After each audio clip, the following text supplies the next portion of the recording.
Hey everyone, it's Dr. Cameron Norman here, and I want to just do a little bit of a short video on something that I saw on LinkedIn. And that thing that I saw on LinkedIn was a post from Nicholas Thompson, who's the CEO of The Atlantic. He posts regularly on something he calls the most interesting thing in tech. It's fantastic. I love watching it.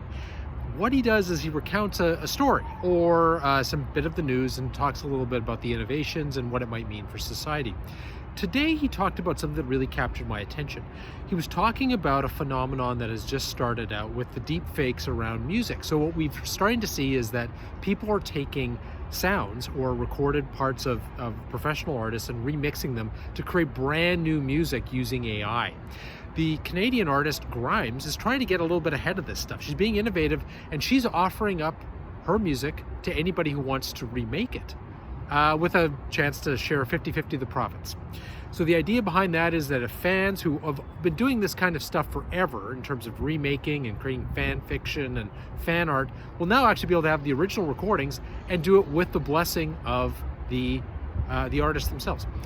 Nicholas Thompson talks a little bit about what that means in the context of a conversation he had with a friend of his who's a jazz artist.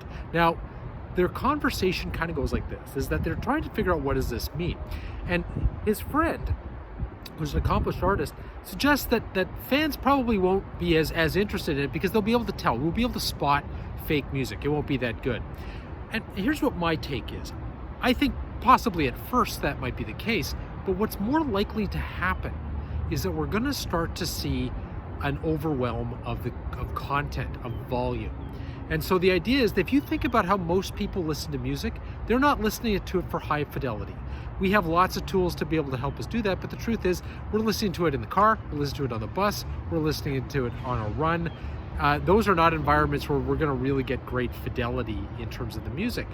And my suspicion is we probably won't be able to tell. But that's not really the biggest point. The point is when you think about it from a social psychological standpoint, really what it is that we're influenced by others. We already see this with algorithms that recommend music that we might like, but we're also influenced by other people, people closest to us, and who are most likely to share many of the same tastes and likes that we have. In any case, if you think about it, is if my friend recommends a music track from an artist that we both like, I might like that or not. I might not be able to spot the fake. I'm going to use him or her as a trust, as a vehicle for evaluating it to help trust that thing. So the thing is that as more and more fakes get out there, and I'm relying on the discernment of my friends, which may not be as detailed as mine, or maybe even more so, I don't know, but eventually they're going to start suggesting fakes that they might not even know as fakes. We see this with misinformation already. So my take is that I suspect is that once this starts happening on a wide scale basis, that next U2 song that you really like might not actually be made by U2. It could be made by AI. And I don't know what that means, but Grimes is getting ahead of that, and certainly you can expect a lot of new Grimes tunes to come out, and only some of them will actually be live created by Grimes. Thanks for listening. I'm Dr. Cameron Norman. We'll talk to you again soon.